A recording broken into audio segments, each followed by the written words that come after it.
Every day, the news brings more and more images of random violence, torture, and sexual aggression right into our living rooms. Violence and violent images permeate more and more aspects of our lives. And I think it's time to draw the line. Thanks, Joe. I'm Ronnie Ersenbach, and this is the Band Media Podcast, where we will be talking about the art that crossed that line. So, if you're the type to read the episode name, you may be curious about the only slightly elongated title of our subject this episode, Chris Ofili, the Holy Virgin Mary. I assure you, this isn't a 2-in-1 episode where I spend half the time talking about one Chris Ofili and half the time talking about the Holy Virgin Mary. I also assure you that Chris Ofili is in fact not the Holy Virgin Mary, though it should be noted that our friends over in the UK and connoisseurs of the fine art scene may have already picked up on where this is headed. This episode, we will be taking a look not only at world-renowned painter Chris Ofili, but in particular, maybe his most controversial work, the Holy Virgin Mary. To look at him now, he might not strike you as an artist with an outlaw underbelly. Born back in October 6, 1968, the now 58-year-old artist looks like an all-grown-up version of Tyler the Creator mixed with the cool demeanor and classical handsomeness of Idris Elba. Born in Manchester, England, he has been living in Trinidad since 2005. His move to Trinidad marked a definite change in his work, and though his more recent works may be less immediately worthy of pearl clutching, it is certainly no less worthy of praise.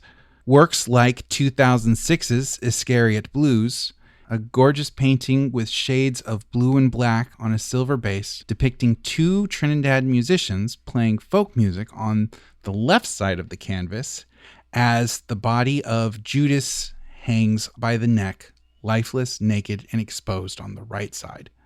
And then there's the ever-infamous tapestry, The Caged Bird Song, that he worked on in collaboration with Dovecot Studios, and took almost 3 years to create. You see, it all started when a company called the Clothworkers Company wanted to commission a new tapestry for their Clothworkers Hall in London. When they reached out to Ofili, he had his suspicions, as commissions are something he would normally run away from.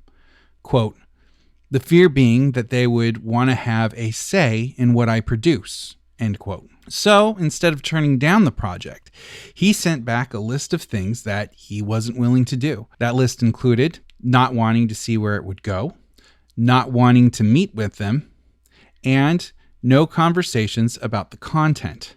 Much to his surprise, they came back with a big no problem on all his requests. And then, well, to quote the man himself, quote, then I got more suspicious, end quote. So Chris took the job, and his chosen medium for the task? Watercolor. Quote, I thought about watercolor because the subject is pretty much about water and fluidity, and I also thought it would be funny to see if the weavers could actually weave water. So I found myself making the watercolor and trying to release the pigment even more and almost giggling at the fact that it was impossible for them to achieve it, end quote. Though, when he met with the actual weavers, he found they were more than up for taking on the challenge. The end result was a 3-part tapestry that was about 10 feet high and 23 feet wide and absolutely stunning. It would go on to be displayed at the National Gallery in London as part of the exhibit Chris Ofili Weaving Magic for 5 months before being moved to its permanent home in the Clothworkers Hall. Fun fact, the names of those weavers that spent almost 3 years of their life taking on this formidable task were Jonathan Cleaver, Naomi Robertson, Freya Sewell, Louise Trotter, and Emma Jo Webster. So you can tell your folks to put that in their pipe and smoke it when they make fun of your masters in weaving. Although, as a side note, I deeply hope professional weaver is on the list of types of people who listen to this podcast. Over the course of his long, accomplished career, Ofili has been appointed Commander of the Order of the British Empire in the 2017 New Year's Honors for Services to Art, and was included in the 2019 edition of the Power List, ranking the 100 most influential Black Britons. And as cool and amazing as all that is, and it really is, this isn't a podcast about fine art. So what, pray tell, put Mr. Ofili on the radar of this fine podcast? Well, dear listeners, friends, if I may be so bold, for that, we're going to have to do one of my favorite things. Come take a ride with me as we take it back to the 90s. But before we go there, this week's trigger warning, we will be dealing with racism. After completing high school at St. Paul's High School for Boys, Ofili went on to study at a number of prestigious colleges, including Xaverian College, Tameside College, the Chelsea School of Fine Art in London, and at the Royal College of Art. Also included in all that fancy college schooling was a one-year exchange scholarship to the very German Universität der Künste Berlin. And don't let the last name Ersenbach fool you. I assure you I slaughtered that pronunciation. Maybe most importantly, though, he also won a scholarship that allowed him to visit Zimbabwe. This trip would make not one, but two major impressions on Ofili and his style. First off were the cave paintings. In the Matapo Hills region of Zimbabwe, there are cave paintings that date all the way back to 10,000 BCE that are comprised of thousands of dots. This would become a mainstay of Ofili's early art. Not only that, but it would be his first exposure to a material that would be one of his trademarks in his work, elephant shit. Amongst some of those early works would be the excellent and descriptively titled Painting with Shit on It in 1993. Also, Shithead, released that same year. The former being a richly textured painting of a patterned surface that utilized things like resin, beads, oil paint, and glitter that has a giant lump of elephant shit right there in the middle. I'm kidding, of course. The giant lump of elephant shit is actually a little right of center on the painting. Also, the painting itself was placed on two small piles of elephant shit. The piece Shithead was a ball of elephant shit adorned with locks of his own hair and actual human teeth to make up a mouth. Whose teeth it was, I have no clue. It was a commentary on how people would continually think he was selling drugs, shit being a slang term for drugs, because of his hair and the color of his skin. In these early works, you not only see his collage-like art style forming and his penchant for using elephant shit, which for the record he dried out and covered with varnish or resin, but you also start to see some of his major themes start to peek out, no pun intended, namely the collision of beauty and the profane, and also the Black experience. Ofili would end up moving to an area of London called King's Cross, which was, especially at the time, well known for being, let's say, a rundown area. The town was poor but stayed afloat as an industrial and distribution town during World War II. But after the war, jobs dried up and King's Cross became partially abandoned. Though what did thrive was drug abuse and prostitution starting in about the 1980s. Now, some of our more observant listeners, friends if I may be so bold, will say, hey, isn't that where Harry Potter and crew load onto the train to Hogwarts? It didn't seem all that bad. Good catch. But world-renowned turf and sometimes author J.K. Yes, I'm Gonna Die on This Hill Rowling would later admit that she mixed up King's Cross with Euston, the next stop down the line. Now, rather than run from his new surroundings, he embraced them in his art, and new elements began to show up in his collage art style, namely cutouts from pornographic magazines. He also started his love affair with American hip-hop and gangsta rap. He was enthralled at just how progressive and experimental it was. Quote, "It seemed as though they were working on the edge of their creative abilities. Snoop Dogg had this incredibly silky voice, talking about really audaciously, sometimes disgusting aspects of life, but in a way that made you want to really be around it." End quote. This next step in his art would lead to pieces like 7 Bitches Tossing Their Pussies Before the Divine Dung, which had pictures of black women's heads and genitalia surrounding a ball of elephant shit in the middle of the canvas. We also see him starting to play with religious symbols, as 7 Bitches Tossing Their Pussies Before the Divine Dung was a send-off, if you will, of a pencil and water paint painting by English painter William Blake called "The 24 Elders Casting Their Crowns Before the Divine Throne," a painting that portrayed scenes from chapters 4 and 5 of the Book of Revelations.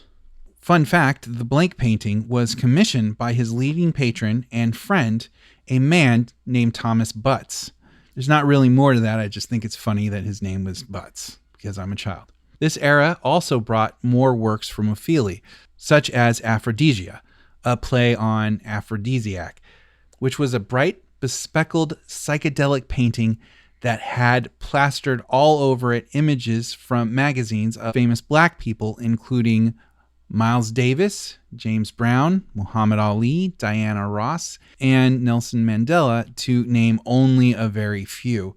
Each one of them had an afro cut from a different magazine and plastered on their head. Still more was brought to us in 1997, including Pimpin' Ain't Easy, a painting of a giant black penis and balls, which was adorned with a minstrelsque smile and eyes painted on the head. Also, strange crab-like creatures were located all over the work, created by taking cutouts of women's spread legs from porno mags, topped with cutouts of black men's heads from other magazines. Another painting that same year was Blossom, a depiction of a black woman in 70s style clothes and an afro. And also Foxy Roxy, a depiction of a nude black woman with blonde hair and white breasts.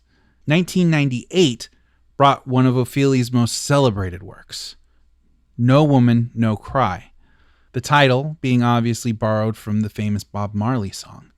The painting depicts a woman by the name of Doreen Lawrence, who stands solemn but strong, with large tears coming down from her eyes.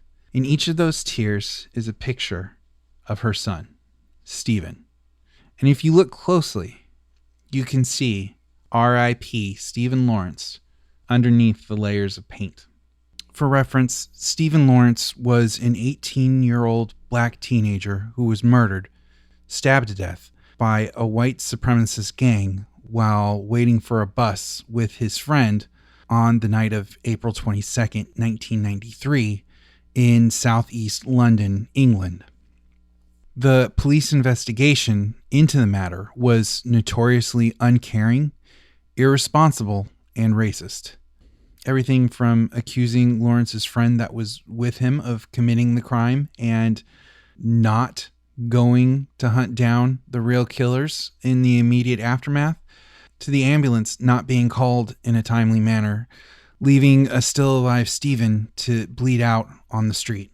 Having 3 suspects of the gang identified after 3 days, it took 2 weeks to arrest them because Detective Superintendent Brian Whedon, who was handling the case, claimed he didn't know that he was allowed to arrest people on reasonable suspicion.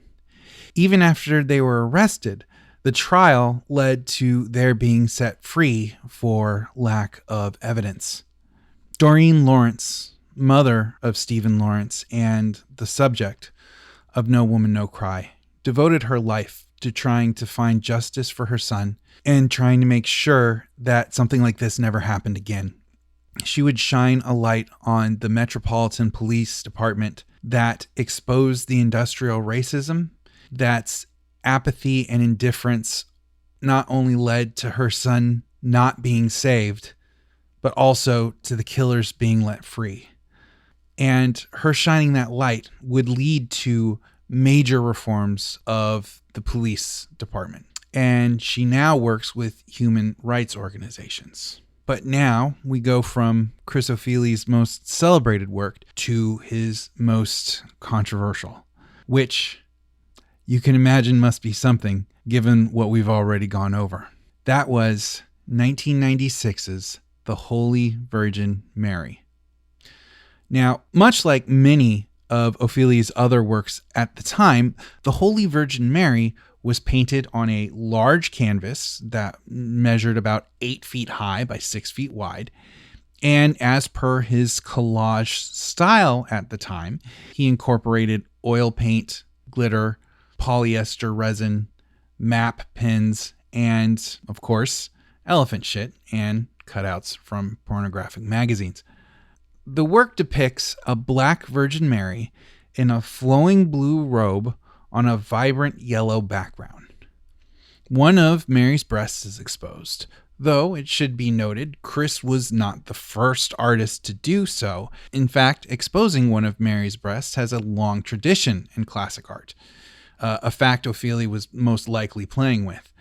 Fun fact, the iconography of the Virgin Mary breastfeeding was so popular it had not one but several names, including the Nursing Madonna, Virgo Lactanis, Madonna Lactanis, and in Italian, Madonna del Latte, meaning Madonna of Milk.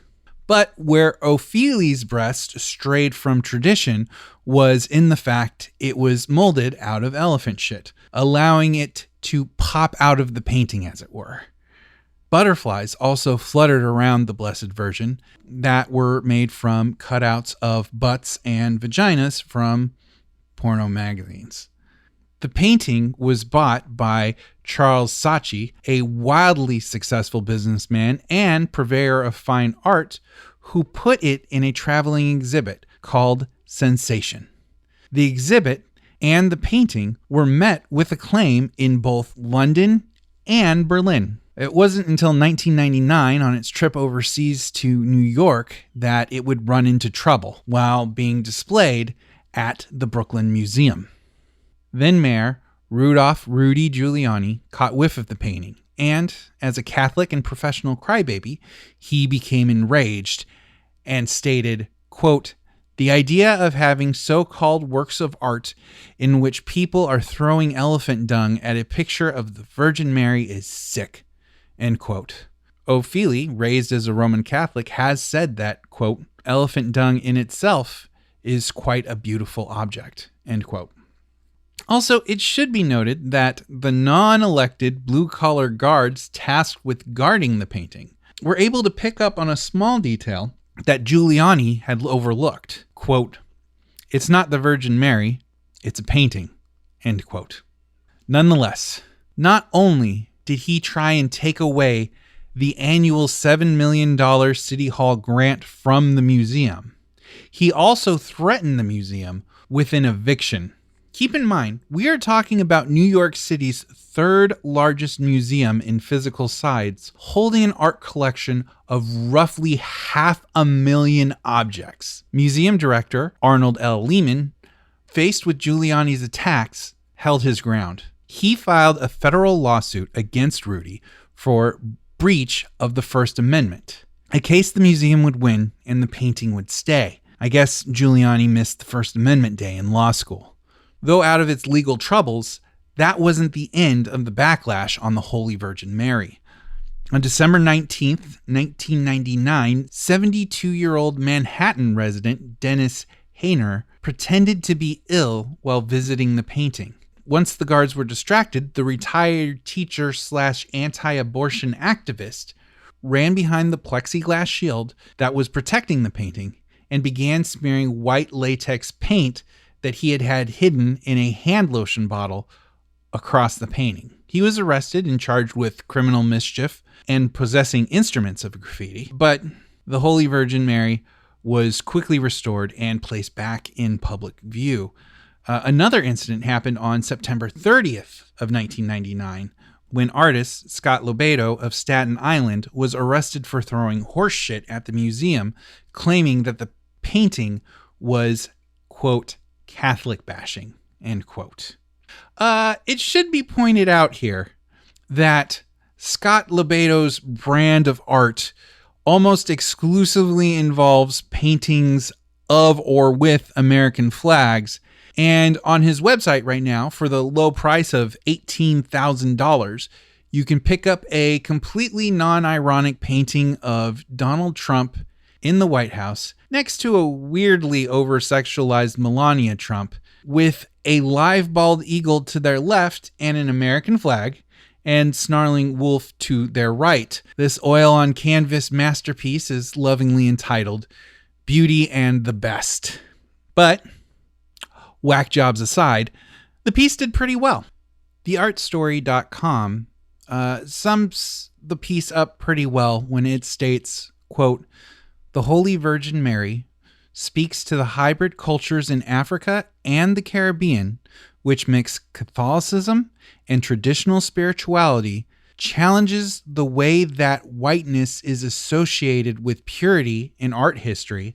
The white virgin's breast is never sexual, and situates the Holy Virgin as a real woman with a real and messy body. She rests on elephant dung to bring her closer to earth," end quote. Sadly, the controversy did cause the cancellation of a 2000 showing at the National Gallery of Australia. But the piece has had a storied run across some of the greatest museums in the world, including the Tate and the Museum of Old and New Art in Hobart, Tasmania, before making its way to its current home at the Museum of Modern Art in New York, New York, since 2019. As for Ofili, well, we already know what happened to him. Don't you remember the whole beginning of this episode? From 99 to 02, before Chris would make his way to living permanently in Trinidad, he worked on a series of paintings called The Upper Room. It is a series of 13 giant paintings of rhesus monkeys, each themed in a different color, that represented the biblical last summer.